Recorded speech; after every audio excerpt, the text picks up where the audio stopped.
Hello students, again I am back with direct and inverse variation. Okay, already we have completed 13.1 question number 4. Okay, now I will start with question number 5. Hope you are all practicing. Practice करोगे तो अच्छा रहेगा, तो आगे का question तुम लोगों को इजी हो जाएगा. Question number 5 is photograph of a bacteria enlarged 50,000 times attains a length of 5 centimetre as shown in the diagram. पहले ना इस क्वेश्चन का मीनिंग समझो. We know that bacteria is very minute, बहुत ज़्यादा छोटा है. हम ऐसे हमारे नेकेड आई से उसको देख नहीं सकते. To see the bacteria we want microscope. I think you have seen microscope in our science lab. तो ऐसे सब बैक्टीरियाज है, वायरसेस से देखने के लिए हमें माइक्रोस्कोप की ज़रूरत रहती है. And these bacterias are very very very small.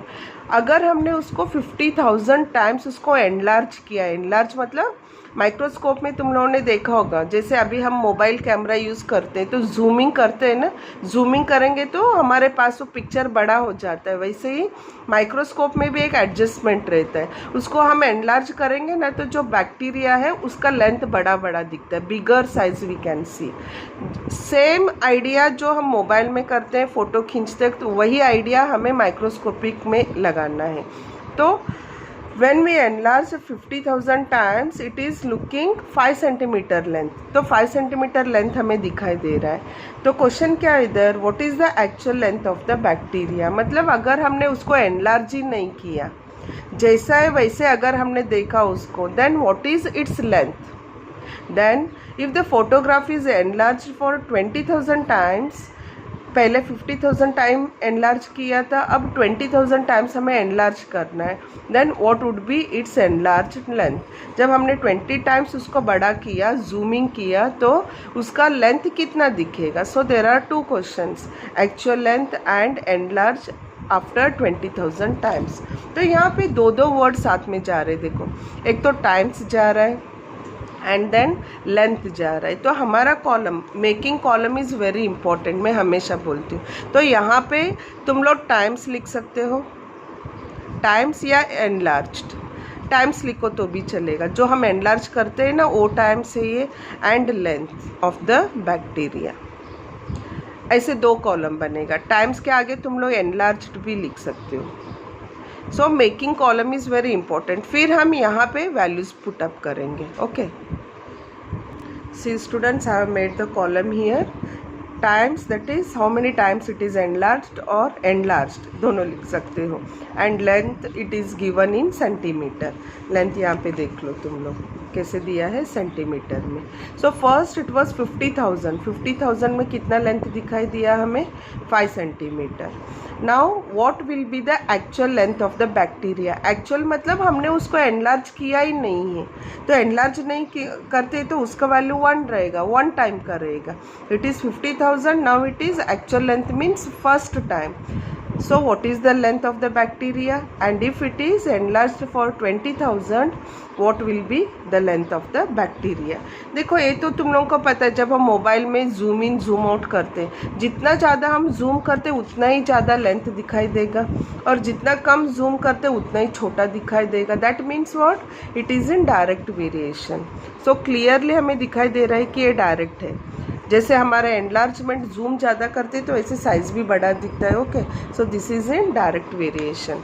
And as you know this is x family, that is x1, x2 and x3, and this is y1, y2 and y3. Now we have to find this y2 and y3. As you know this is direct variation. तो हमारा condition क्या है direct variation का, x1 upon y1 is equal to x2 upon y2. Now just go on putting the values. x1 upon y1 that is 50,000 upon y क्या है, y1 that is 5. दूसरा value भी put करेंगे. x2 is 1 here, 1. Then what is y2, isn't it? Now it is just a simple calculation. Cross multiply करो, y2 यहाँ जाएगा और 5 यहाँ पे चला जाएगा. So it is 50,000 into y2 is equal to 1 into 5. Now I want y2 value, so it will come this side. So y2 is equal to 5 into 1 is 5 upon 50,000. Now it is just a calculation. 5 1 जा 5 1 जा, फिर है सब zeros, कितने total 4 zeros. So this is 1 upon, अब देखो मैं इसको कैसे लिखती हूँ. हाँ, 1 and 1 2 3 4 पावर एंड एक्सपोनेंट हमारा लेसन खत्म हुआ है ना. We have completed power and exponent.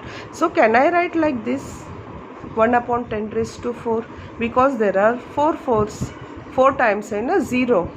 1 2 3 4 4 times है, तो मैं 10 raised to x raised to 4, this is 4. ऐसे मैं लिख सकती हूँ. पावर एंड एक्सपोनेंट में हमने और कुछ सीखा है. अगर मुझे 1 upon 10 raised to 4 न्यूमरेटर में लेना है तो साइन चेंज हो जाता है. नेगेटिव पॉजिटिव है तो नेगेटिव बनेगा जब भी हम नीचे से ऊपर टर्म्स लेते हैं. तो it is 10 raised to -4. So y2 length is equal to, if you are writing only this much वो भी चलेगा, अगर ए लिखोगे तो भी चलेगा. That is 10 raised to -4. तो तुम लोग सोचो 10 raised to -4 मीन्स बहुत ही ज़्यादा छोटा. अगर हम उसको एनलार्ज करेंगे नहीं तो सबसे माइन्यूट दिखाई देगा. That's why we are getting power as negative here. Now next one 20,000 and then y3. अगर 20,000 हमने एनलार्ज किया तो कितना आएगा y3. So again same basis x1 upon y1 is equal to x3 upon y3. x1 upon y1 क्या है 50,000. Value put करना 50,000 upon 5 is equal to x3 क्या था 20,000 था एनलार्जमेंट अपॉन y3. अब क्रॉस मल्टीप्लाई करो, ए इधर जाएगा और ए इधर जाएगा. Okay, I will solve here only. So y3 will go with 50,000. So 50,000 into y3 is equal to 20,000 into 5. Next step में क्या करना है हमें, y3 अब ये 50,000 इधर ले लो. सो 20,000 into 5 अपॉन 50,000. तो ये 4 zeros है, 4 zeros चला गया. 5 and 5 will go, so y3 is equal to 2. That is 2 centimeter. देखो आ गया ना, y3 2 centimeter आ गया हमारा, और ये 10 raised to -4 centimeter. देखो है ना, 50,000 में हमें 5 मिला था तो 20,000 में 2 centimeter मिला. So with this we have completed question number 5. Now students will do question number 6. In a model of a ship, the mast is 9 centimeter high. Try to understand the question. In a model of the ship, the mast is 9 centimeter high, while the mast of the actual ship is 12 meter high. Okay, तो पहले ये sentence में पढ़ूंगी और इसका meaning में समझाऊंगी. Suppose ये हम general एक क्वेश्चन से हम लोग करेंगे. अभी हमारा एग्जीबिशन हुआ था, तुम लोगों को याद है, हमने बहुत सारा मॉडल्स बनाया था. And in gain we prepared forts शायद हमने किया था, है ना, या बहुत सारे लोगों ने ताजमहल भी किया था. अब देखो ताजमहल अगर हमने एक पिक्चर दिखाया है तो तुम लोग एक छोटा सा मॉडल तुम लोगों ने प्रिपेयर किया था. अगर मैं फोर्ट में बनाऊंगी तो एक छोटा सा, जो बड़ा फोर्ट है एक्चुअल फोर्ट उतना तो हम लोग नहीं बनाएंगे, जो एक्चुअल है उसका सबसे छोटा हम बना देते.